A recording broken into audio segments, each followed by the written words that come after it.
Netflix is premiering a new documentary on the Florida Gators' heyday, and you probably wouldn't believe half of the stuff that went down during that time. We're chatting with someone that was inside the building for it all next. All right. All eyes of college football are going to be on Swamp Kings when it premieres on August 22nd. Two folks right here who lived it. I'm sure you could go on forever about this, but Zach, what was that time in Gainesville like for you during QF's heyday? It was it's such a storybook, right? Because the beginning was so different from the middle, which was so different from the end, and it was wild. It was also my first experience in major college football. Like I walked on at Bowling Green and played for Urban. I was like an intern at Kentucky, and then I moved to Florida in 2005 for year one of the Urban Meyer tenure. And I didn't know shit. I didn't know anything. Like I didn't know anything about college football. I thought I knew something, but I didn't. And so I guess now, whatever it is, almost 20 years later, Mhm. I look back at it and I'm like, whoa, that was wild. And it was truly a, not only a human being, not only Urban, but a staff of like young, eager coaches that were just like starving to take over college football. And to a point, it got to be like at any cost, right? Like we'll recruit the best players in the United States of America and don't give a shit about anything else. Like character issues, doesn't matter. We'll fix them. We're fixers. And I'm interested to see how Swamp Kings documents it all. And I'm now that I know that Urban's a part of it, I'm excited because I think I know that it's not going to be like the actual truth. It's going to be like a very small sliver of the truth. Mhm. But yeah, it was wild. I mean, I know there are some of us who are sitting here, they're like, whew, I wonder how truthful this is going to be. Oh, Okay, so in that locker room during that time, you kind of alluded to the fact that there's a lot of different personalities and characters that were there. Not necessarily the highest character people at all times, but how hard was it to manage the personalities of all of those different guys in that locker room? it was wild. I mean, it so much so that it changed Urban Meyer's entire philosophy on recruiting when he got to Ohio State. But it was really two different, almost three different teams, though, Mm-hmm. is the way I look at it, right? There's the 0506 team, where that was a very inherited team, very talented, but that was kind of the Ron Zook's players, Urban coached them Mm-hmm. team. And then the '08 team was more the Urban built that team. And then because of staff leaving and not great hires afterwards, there was like the third team, which was Urban, also Urban built, but underneath a different staff Mm-hmm. that was kind of the end of Urban Meyer in Gainesville, basically. But managing the personalities, I think it was impossible. I don't think it ever happened. It was, I guess it was managed but never controlled. That's a better way to put it. Like the culture was never what Urban wanted. Like the actions off the field certainly weren't what Urban demanded and wanted, but it was a constant management. And there's several examples of that. But it was, I compare that 5-year window to the 5-year window I had at Ohio State, and it's vastly different. Just like the controlling and management of personalities, vastly different. So, speaking of one of the big personalities from back then, I can remember Aaron Hernandez telling me that the staff didn't like him to go home. How hard, and obviously you guys couldn't have predicted how his story ended, but Yeah. how hard was it to keep him in line? I mean, Aaron. Listen, Aaron. Jeez, got to fly in here. My bad. Aaron's a different. Was obviously a very different personality. Mhm. But I don't think anyone that ever met him in his time at Florida would have thought he would do what he ended up doing. Um, and his home life, you don't want to give a guy excuses for killing people. I mean, there's no excuse for that, but his home life was an absolute train wreck. I mean, you're talking about a kid that, by all accounts, great family, great kid. Like you would want nothing more from a recruit. Then his dad died in a routine surgery. His mom started dating a drug dealer, and his home life became a fucking train wreck. And so when he got to Gainesville, it was this kid that was teetering emotionally, right? Like he had his own like kinks and weird aspects of him, which we can talk about if you really want to. But it was a kid that if he went home, you knew he was going to be doing drugs because of the environment. And as much as you want to blame that. And so the staff was doing whatever they could to not get him to go home because they knew how big of a train wreck it was at home. And it was more about like trying to point him in the right direction and get him to lead a better life than it was like being controlling. It was like, listen, home is not a good place for you. Like, Right. let's keep you here. Let's do this instead. But man, that kid, he's an interesting case. So, when obviously my husband Eric Wilbur played when you guys came in, and one of the things that I think is probably a core memory for him and is a core memory for me is that very first staff meeting that Mhm. that Urban had. And I don't if you remember, he locked the doors. Like if you were late, Mhm. you weren't getting in the meeting room. Oh And yeah. um Eric was not excited for a new coach. It's not necessarily that he didn't know that Florida needed one or something like that, but your players are loyal to the coaches that brought them in. And so Absolutely. he didn't love the way UF handled it. The players read it on the ESPN ticker before they were told Right. that Zook was gone. But the first thing that Urban said, which I'm sure you remember, is I know you guys didn't choose me, but I chose you. And I can remember Eric leaving that meeting and it was like a switch had flipped. Like he was Yeah. 100% all in on Urban. This guy was the guy. Like you guys were the people to turn it around. And I really do think at the beginning it was being built on cement, not wood. It was all headed in the right direction. Yeah. And watching the entire Urban tenure, I personally have come to the conclusion that it's easier to build a champion than to maintain a champion. And what are your thoughts on that? Like, do you think it's easier to motivate a team of misfits who nobody believes in and get them to the top, but then after that, keeping the egos in check and staying at the top is the actual challenge? Yeah. I mean so it's absolutely true that Urban chose Florida over Notre Dame and several other opportunities, but I, there's a reason why really only Nick Saban has done that, Mhm. sustained Yeah, championship level football, yeah, because it is way easier to come in with this savage mentality and coach extremely hard with a bunch of kids you didn't recruit. You don't know them. You don't know their mom. Like you might get to know them, but you can just coach them so hard. And then 2, 3, 4 years later, like you met that kid when he was 16 and you know his mom, you've known his mom for 4 years. And there's just more of a personal connection there. And it's for Urban, I think it was harder to continue to be the way he was in mhm, 05, 06, because this is no longer him trying to change a culture. This is the culture he brought in. These are the players he brought in. Like there's no, like you can't say the way you did it didn't work. It's like, no, you brought him here. Like this is your way now.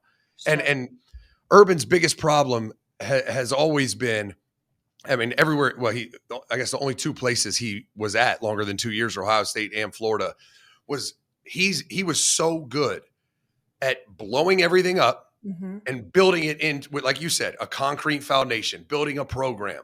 And inevitably, when that program has massive success, guys leave. Everyone in the country wants to come.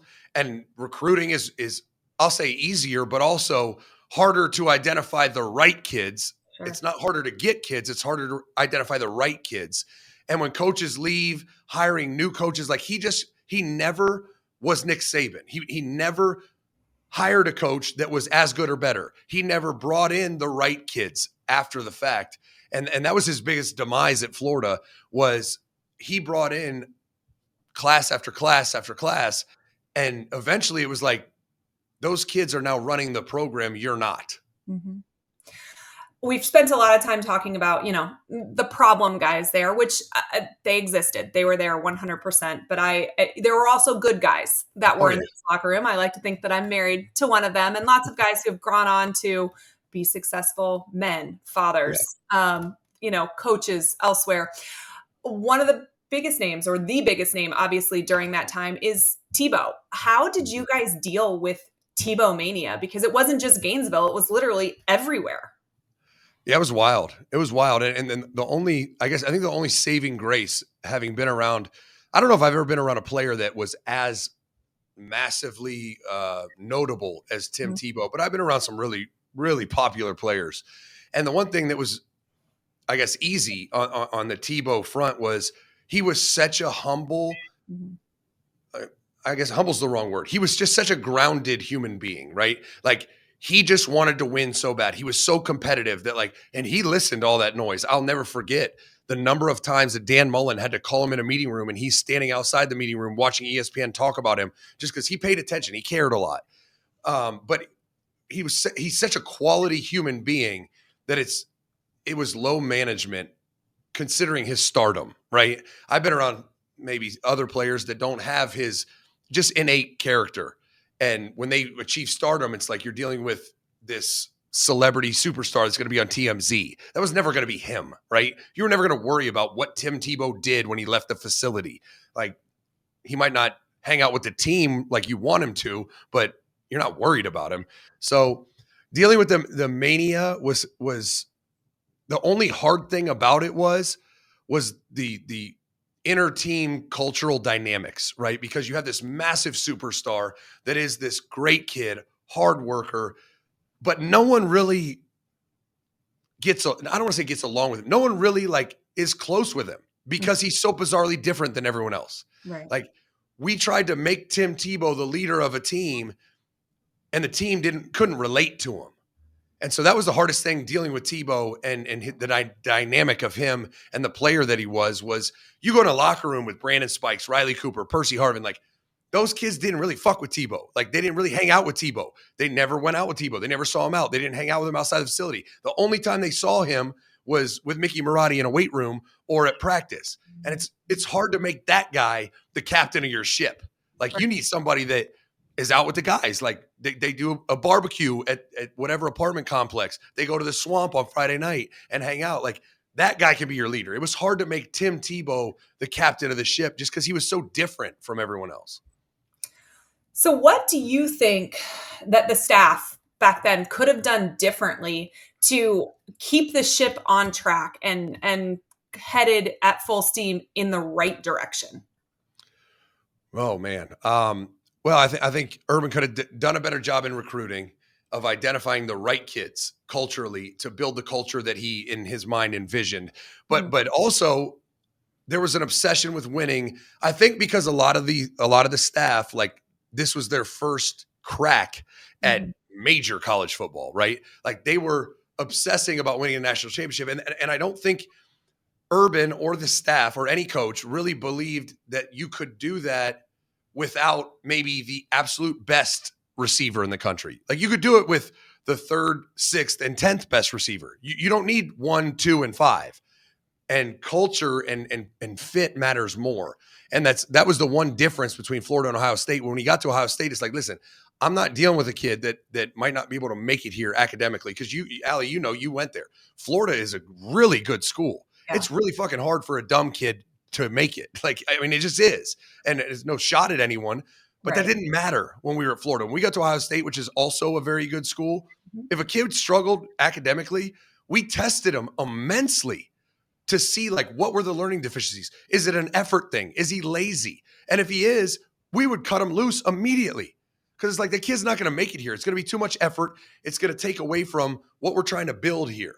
And I think that's in the end what got Urban is he brought in a bunch of really talented guys. And I'm not even saying bad guys, but they just didn't fit the culture that he demanded. The 1% of 1% that he preached about. Exactly. Or the some do, some don't, whatever. But do you think at the time he believed it was a necessary evil to kind of look the other way on some of the things that happened to get that success? Yeah, success was the number one goal, right?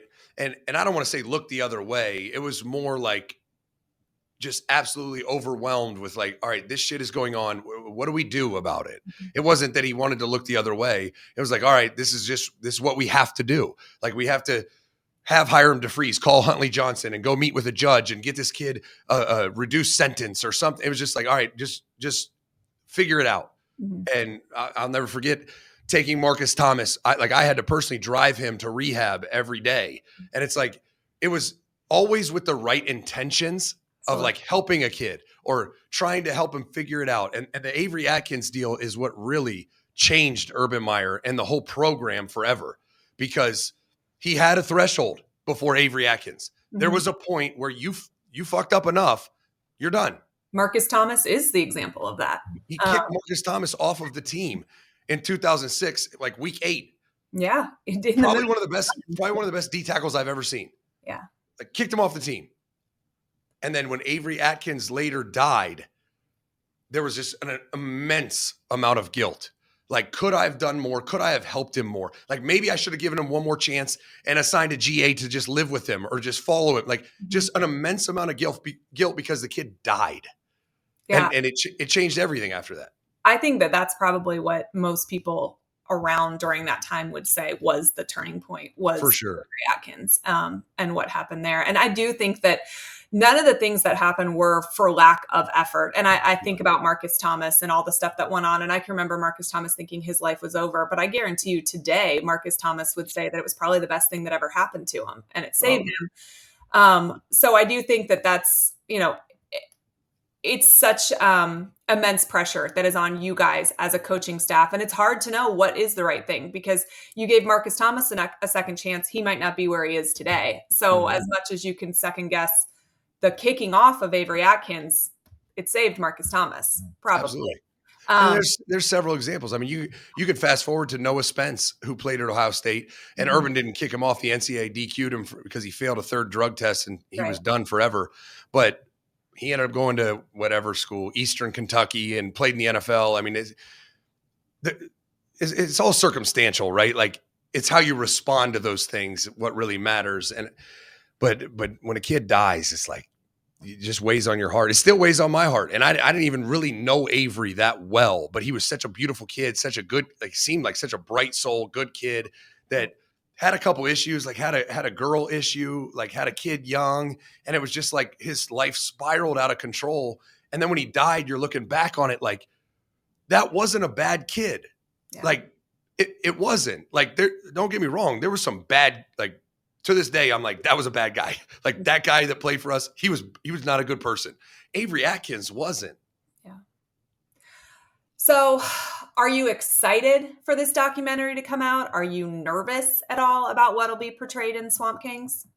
I was more excited when I didn't know Urban was involved because you're not going to get the full truth. Right. Because Urban was involved, which was the absolute right move by him, Uh-huh. and it was great for them to get his perspective. But I worry about his influence in it, like not maybe uncovering some of the stuff that went on. I'm okay with it because I can't wait to talk about it on my show and kind of tell the rest of the story. But I'm excited regardless because you're going to get inside access and behind the scenes stories and conversations about things that nobody knows Mhm. about one of the most dominant, 4-year runs in college football history. So it's going to be awesome. And I'm excited for other people to kind of learn about stuff Mhm. I saw. Yeah. I mean, we're excited and nervous as well over here in this house for sure. I am interested to see how much of the real stories get told because there's some really cool stories that happened during that time Oh yeah. window, and there's some some really positive things, and there was an incredible culture change that took place, and it's cool to see a group of kids who I don't know, were well recruited. Zook was a great recruiter, great Mhm. guys, but then really not developed at all, and very much kind of you know, did their own thing until you guys came in and it did change things. And I mean, I don't know that the end is the way that anybody really wanted it, but the beginning is a really cool story. Yeah.